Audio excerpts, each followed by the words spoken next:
Attorney General Peter Neronha, how are you? I'm doing great, Ian. Thanks for having me on. Let's talk about the Trump administration's order to stop work on Revolution Wind, the wind farm off the coast. There's a lot at stake here. The governor, the congressional delegation, people in labor say that thousands of jobs are on the line, hundreds of millions of dollars in investment, higher utility costs for Rhode Island ratepayers. What recourse does the state have to overturn this order? Well, that's what we're looking at. I've had more than one conversation with my colleague, Attorney General Tong in Connecticut, leads a really great office. We've put our staffs together to think about what legal recourse we have. I believe that the state, at a minimum, has a reliance interest in what's going on here, separate and beyond what Orsted has. What is a reliance interest? Well, look, we're counting on this project, 80% done, as you've suggested already. We are relying on that project to provide the heat and electricity at a minimum, in some instances, hopefully heat as well, through heat pumps to 350,000 homes across Rhode Island and Connecticut. Where's that energy going to come from? I mean, we know already, because our energy costs are so high, that energy is, we're at the end of the energy supply line, if you will. And of course, ISO New England, who runs our grid, has already said that if this energy doesn't come through, that we could see a destabilization of the grid. And so that reliance interest, in my view, is separate and apart from what Orsted, the developer, may have at stake because of all the investment they've made. But as a state, on behalf of the people of Rhode Island, there is a lot at stake here. And we're looking at every available legal avenue to vindicate that stake. This wind farm is in federal waters. Does that make it seem that a legal challenge to reverse the order is less likely to succeed? No, I don't think so, Ian. I think Rhode Islanders are being harmed here because of that reliance interest. We are relying on this source of energy to provide energy to a lot of homes across our two states. So both the people of Connecticut and the people of Rhode Island have a lot at stake here. And the fact that it's in federal waters, doesn't matter. We've challenged other things that the Trump administration has done that we believe are unlawful, that affect the nation as a whole. Birthright citizenship comes immediately to mind. So I don't view that as an obstacle. It really comes down to what claims fit here and how to plead those claims with the best chance of success. But we're certainly looking at it because we can't afford to leave a project that's 80% done just sitting out there and try to find energy elsewhere. We're at the end of the gas pipeline system here. Our hydroelectric power that comes down from Canada can get here, but we're at the end of that source as well. We've got all this energy just sitting there in our waters. And it's crazy not to use it to help power our homes. There was some controversy back when the wind industry got started in Rhode Island about whether the public subsidy was justified by the public benefits. Right. Years later, the Trump administration is now citing an unspecified national security interest in imposing this order to stop construction on the wind project. Does that have any credibility in your eyes? Well, I haven't seen anything that would cause me to believe it does. The DOD, the Department of Defense, just signed off on the project last year, so it's hard to see what's changed with that. I think the president, we have to remember that this president wanted to stick with incandescent light bulbs during his first term, and I don't think anyone thought that was, certainly no one thinks that's reasonable today. I doubt many people thought it then. I think this is frankly a bizarre decision which is targeted by something other than energy policy, unless when we talk about energy policy, we're talking about making the oil and gas companies more successful. But I'm talking about gas and energy and oil and renewable energy policy for what's in the best interest of Rhode Islanders and the nation. And clearly that's not what's driving the president's decision here. It seems a bit ironic because the governor who championed the start of the wind power industry in Rhode Island and off the coast was a Republican, Don Carcieri. That was one of his big pet projects on kind of the way out of his second term. But fundamentally, this kind of raises a question about whether states can determine their own energy policy. How do you expect this to sugar off ultimately? Well, look, I think the bottom line, Ian, is that we, as states, as a community of states, have to do everything we can to fight climate change. This is a big part of making energy affordable, but also protecting our environment, preventing additional climate change, and preserving, frankly, the planet for our children and grandchildren. All of that is at stake here. Because this project is a winner, including the jobs, in so many ways, it just doesn't make any sense to shut it off. Look, there are many, many other things the state could be doing as well. So, for example, we know that our fossil fuel emissions come from two things, the cars that we put on the road and how we heat our homes. So heat pump take-up is really important. We're not incentivizing that enough in Rhode Island. We incentivize it way less than Massachusetts does, for example. But the point is, as we move to putting in more heat pumps, which we have to do, and it's cheaper and more efficient to heat our homes that way, we need the electric sources to do that. That's where these wind turbines, in part, come in, and it's why the project, in part, is so important to Rhode Islanders. You referred to the number of cases that you and other attorneys general are involved with against the Trump administration. I believe it's about 32 cases. Is that right? I think it's a little bit more than that. I have to ask my own staff how many it is because I don't tend to think of it as a number, like pelts on the wall. And I think about what is it we're trying to accomplish. Many of them involve funding. Most of the cases filed here in Rhode Island, I believe it's 7, 8, 9 or so, are targeted at funding that is protected funding for the state. So take, for example, public health funding. $31 million we wouldn't have for public health funding in Rhode Island had we not gone to court. Millions in education funding that because of our lawsuit, the president had to reverse course and release that money to the state. So there are future battles ahead as the president tries to force the state to change policy involving how we do our law enforcement. In exchange for whether or not we get our infrastructure funding, our disaster relief funding, our law enforcement funding. Those are battles that are ahead. For me, many things are about sort of policy, things like birthright citizenship, but many, many other things, frankly, more things are about the money that Congress has appropriated to Rhode Island that we're entitled to as taxpayers, and the president's trying to cut it off to serve his own interests. We have to fight that. It's the only way we're going to ensure that we get that money.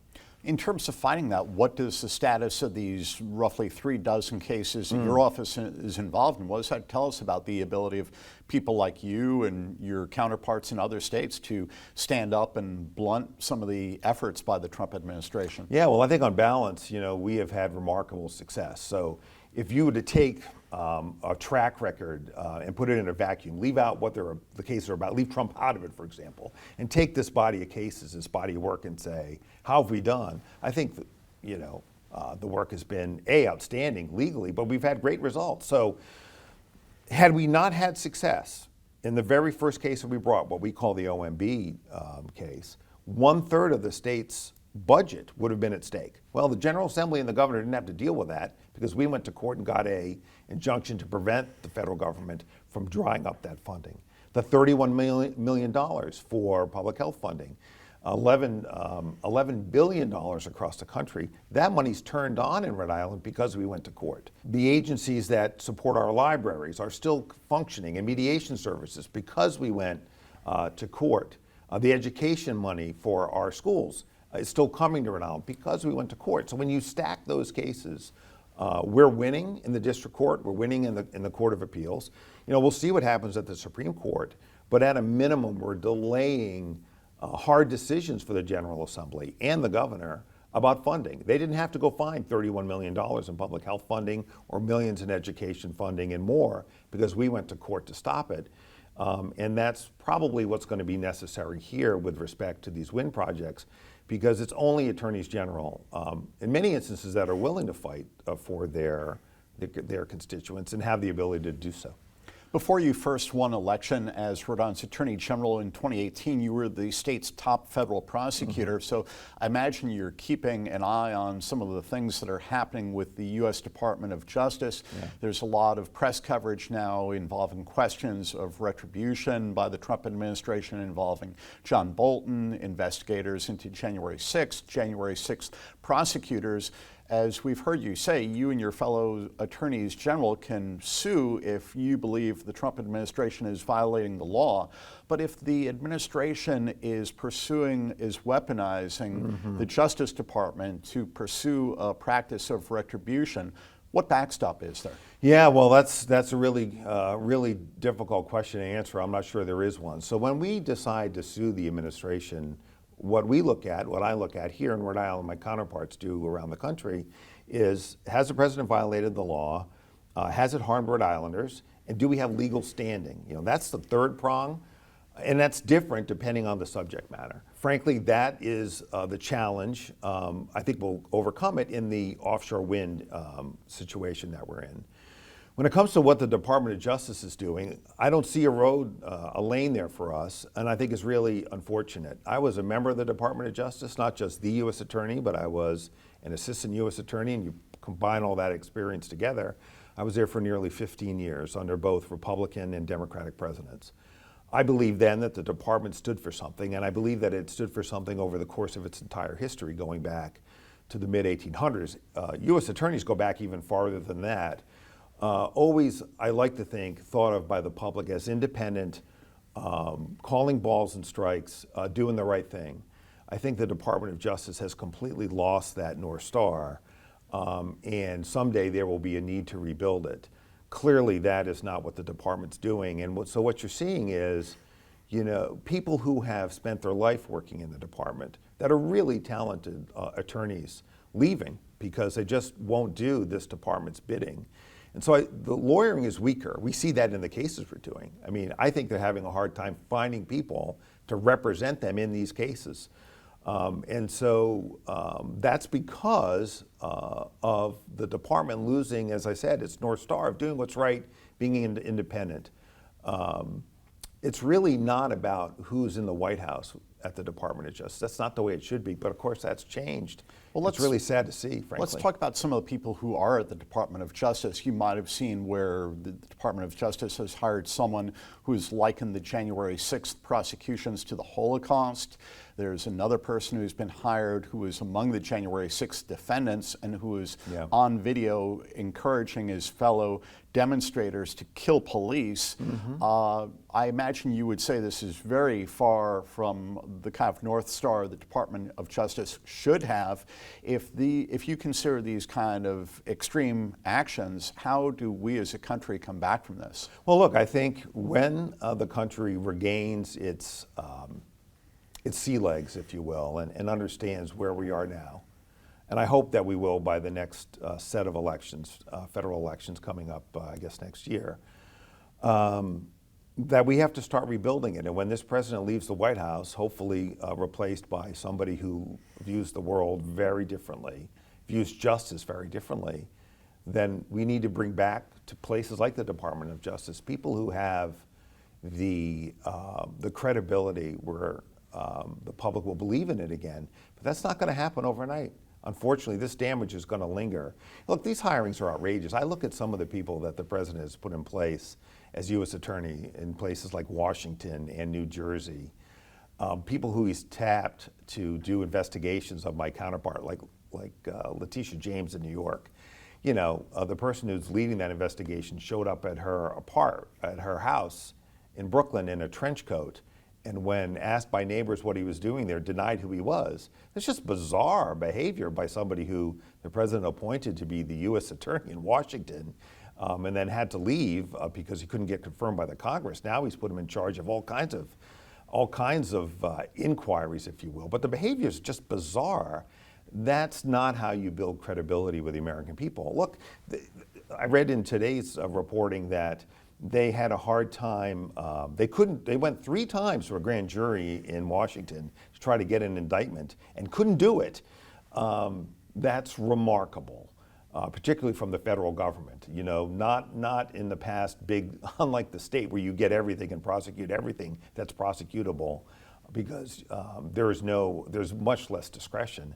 Really unusual for the federal government to be unable to get an indictment. In fact, when I spoke to the deputy U.S. Attorney in the last administration about sometimes we don't get indictments here in the state, she was shocked to hear that we don't get indictments. So very unusual. it's going to take a long time to come back from this and build the kind of credibility that the country needs. The country at one point believed that when an FBI agent spoke, that agent was telling the truth. It's not clear that that's true anymore, and we're going to have a lot of work to do to rebuild it. The litigation by you and your fellow attorneys general shows how policies from the Trump administration are reaching into what are identified as blue states. Here in Rhode Island, we see how Brown University has been affected, the energy industry has been affected, the media has been affected as far as the elimination of the Corporation for Public Broadcasting, which funds my organization. What kind of cumulative effect do you expect from the Trump administration here in Rhode Island by the time the administration is served out its term? Yeah, well, one of the things that we're trying to do by bringing these lawsuits is blunt that, or at least delay it so that the impact is less, even if when we get to the Supreme Court doesn't do the right thing. And frankly, I thought they would do a better job out of self-preservation alone at holding back some of the worst offenses, frankly, of this administration. So yeah, there'll be a cumulative impact, but I don't think it can be blunted by playing nice or playing up to or trying to appease the administration. I think this administration plays the role and acts like a bully. And one thing I learned from my father as a child, and I think most of us were taught this lesson, that if you give the bully your lunch money on day one, then they're going to come back on day two, and they may go away for days 3 and 4, but they're going to come back on day 5. And so I think one of my, frankly, critiques of the governor is that he has believed that playing nice with the administration will lead to some sort of benefit for the state. And what we've seen in this win context is that you can have all the conversations you want with Secretary Kennedy and Dr. Oz, as frankly illegitimate as I think they are. The governor's had those conversations, I think, to try to send a signal that he'll work with the administration, but this is not an administration you can work with and trust. You have to expect that you're going to need to fight. We are prepared as attorneys general to do that. Not everybody can do it. The Corporation for Public Broadcasting, couldn't do it, just is not in a position to do it. Brown, I think, could have done it, and frankly, I'm disappointed in their unwillingness to push back harder. But I know that we're going to fight for Rhode Islanders, and we're going to do everything we can to blunt the worst successes of this administration. The other side of the coin is how Democrats have failed to make an effective case to American voters and have lost a lot of standing. Why do you think the Democratic Party's brand is so damaged? Yeah, I just don't think that we have communicated well with Americans. I don't know how well we've even done it with Rhode Islanders. We have embraced sort of the extremes of our party. And look, I don't look at an issue and say, because I am self-branded myself this way, I'm going to come out this way on this issue. I look at issues and say, where from my value perspective, where should we come out? I think that's what Democrats need to do. Like, who are we? What do we stand for? I know what the party stands for me. It stands for giving opportunities, making opportunities for people like me, whose mother, because she grew up in Germany after the war, never got a high school education. For my father, one of the brightest people I know, but didn't get a college education. But they were able to give me the opportunity to make my life, and for my brother to do the same, to make our lives what we could make of it. And government is there to make that opportunity, whether it be through a Pell Grant or a guaranteed loan at a low interest rate. That's who we are. That's one example of who we are as Democrats. We fight for everyday Americans and everyday Rhode Islanders. We fight for good jobs. We fight for educational opportunities. Not everybody has to go to college. In some ways, many shouldn't. The trades are out there. We need to be supporting the trades, for example. We need to build good economic policy. Well, look, we need to be active in foreign policy and supporting good democratic governments around the world. But we need to communicate to Americans that we care about them, and there's a lot of Americans that feel like the Democratic Party is so caught up in issues that don't matter to them that we're no longer their party, and we need to fix that. I think it's doable. I think by focusing on the substance, take healthcare. You know, Ian, we've talked about healthcare a lot. You've been leading coverage of the healthcare issues that I've been involved in, like Prospect. Those are things that are going to impact Rhode Islanders and Americans all across this country, and in particular here. When we show Rhode Islanders and Americans that we understand not being able to find a doctor matters, and we care about it, and we're going to fix it, we have a plan to do so, and they think that we care about those substantive issues more than we care about, you know, getting clicks on social media, you know, having a brand, being a celebrity, as I think some Democrats care more about, frankly, then I think we'll start to give Americans a reason to vote for us and support us. But I also think they're going to come around to the party because they'll see what this president is doing to our democracy, which I believe is effectively attempting to eliminate it. And I don't think that's an overstatement. When he sidelines the Congress and undermines the judiciary, he really is drawing power to the executive branch alone, and that's not how our founders set it up. So we need to communicate that to Americans. In terms of communicating that, you mentioned your view of Governor McKee and his stance toward the Trump administration. Do you think other Democratic elected officials should be more engaged in encouraging Rhode Islanders to express their opposition or encourage some kind of reaction against the Trump administration? Yeah, look, I think that I'm grateful to the Speaker and the Senate President and the late Senate President for supporting my office in our fight. By giving us the positions and the resources to do so. I mean, the governor didn't do that. Why is that important? Well, I need lawyers to be able to do this. We're about to jump into this, I expect this revolution wind fight. I need lawyers to do that. I need resources to do that, in addition to all the other work we do. And so how do you fight back? The first thing you do is what governors have done in other states, and support the Attorney General, stand behind them, let the public know that that's where the fight is, and be fully supportive. I don't think the governor's done it, frankly. Because I think the governor has tried to pick this middle ground of working with this administration for whatever reason, and he should know, and maybe he's waking it up to it now, that you can't do that. You know, I think look, the CODEL has certainly been vocal, but the congressional delegation. Yeah, the congressional delegation has certainly been very vocal, but they're limited in what they can do because they don't control the Congress. So, you know, I don't find fault there. I do think, you know, that our other statewide electeds. I mean, I haven't heard the lieutenant governor say much. I know their voices have less impact than some of the others. But I would like to hear more from them. The Secretary of State has stepped up recently when it comes to elections. But I think if we stood together more as a statewide electeds and spoke with one voice about how important this fight is, we would communicate better to Rhode Islanders. But look, I'm certainly going to continue to do what I'm doing. As I said, we've had success.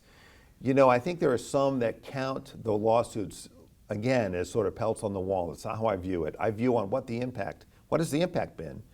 And even if you only care about money, I care much more, I care as much about the money as other things, but I care about many other things too. But if you just focus on the money, if all you care about is how much money do Rhode Islanders have in our collective pockets, those lawsuits have brought back tens of millions of dollars that this state desperately needs and couldn't find elsewhere. And that's why this fight, to me, is so important, and all the other issues that we've engaged in as well. In closing, let's circle back to the Trump administration's order for the work to stop on the Revolution wind farm. If Ørsted, the Danish company that is behind the project, and/or the state sue, what level of optimism do you have that that lawsuit would be successful? You know, that remains to be seen. You know, I think, as I said earlier, there is a lot at stake here, and I believe that when there's a lot at stake, attorneys general, as the lawyers for the people, and that is the power given to us. It's very broad. There are many in state government here who want to try to narrow it. The reality is that attorneys general have enormous power if we tap into it. It's what I've tried to do in my administration, I think, to the overall benefit of Rhode Islanders. So I believe significant interest at stake here for Rhode Islanders, and given our broad power, we should have a strong claim in court. The question, Ian, is going to be where to file it. I don't know where Orsted might file their case. I really want to file that case here in Rhode Island. I want to bring it here because it impacts Rhode Islanders. I know that my office, along with Connecticut, will be leading the charge. Maybe we'll get some support from my fellow states. And I hope so. you expect Orsted to file a case? Well, I can't say that, Ian, but God knows they have a lot at stake. If I were in their shoes, I certainly would. You know, I'm not in communication with them at that level, and I'm not guiding them. But if I had that much money at stake, and I had these towers, a lot of them already installed off the coastline, and ready to go, and I had all this equipment in the bay, you know, I saw a lot of it out there on the bay yesterday, just sitting there, or about to be just sitting there. I'd be exercising every legal option I have. I don't think that anybody, no matter whether it's a president or anybody else, can lawfully stop a project where permits have already been issued, and whether you're a company or you're a state's population has relied on those permits to this extent, meaning rely on it as a source of energy, as a source of energy that stabilizes our overall grid, as stated by the operator itself, and as a company. I don't know how you stop a project like that and there not be strong claims. And you know, look, you know, the administration likes to talk a lot about being pro-business.